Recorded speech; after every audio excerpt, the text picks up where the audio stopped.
কিরে তোরা পাঠাইলাম ইফতার আনার লাগে, তুই যে বাসায় বলিলি ইফতার কোন সময় আনবি? বাজার গেছস?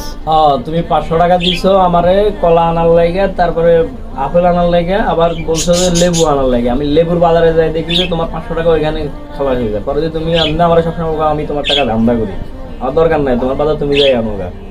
ও বাবা, তুমি ওর কথা বিশ্বাস করো? বাজারের যে দাম, কাঁচা বাজারে তো হাতে দেওয়া যায় না। আগে আসলে কাঁচা মাছের দাম বেশি, এটার দাম সেটার দাম, এখন যে লেবুর দাম বেশি, সত্যি কইতে আছে। এটা লাই তো মানুষে কয় সরে সরে খালাতো ভাই, তোমরা এক সরে সাক্ষী আরেক সরে দিতে আছে না? আমি বুঝি না তোমাকে হিসাব। আমি যাইতে আছি বাজারে, দেখি কেমন কি। দেখছস দুনিয়ার সব বাবার এমন কা ছেলে করে বিশ্বাসই করে না। তুই কইলি আমি কইলাম, দুজনেই তো একজনের কথা বিশ্বাস করে না। কি এক অবস্থা! এবারটা ঠিকই ভাবছো, তোর বাসায় বললে আমি আব্বার সামনে এই কথা কইছি? আমি তো কইছি 50-50 ভাগ নেওয়ার লাগে। তুই যদি 50 মানে দান্না করতে পারতি, আমার 50% দিতি। এটা থাক থাকবে, আমি যেতে হয় না। আব্বা গেলে যদি তোরা খাস কট খাইবি।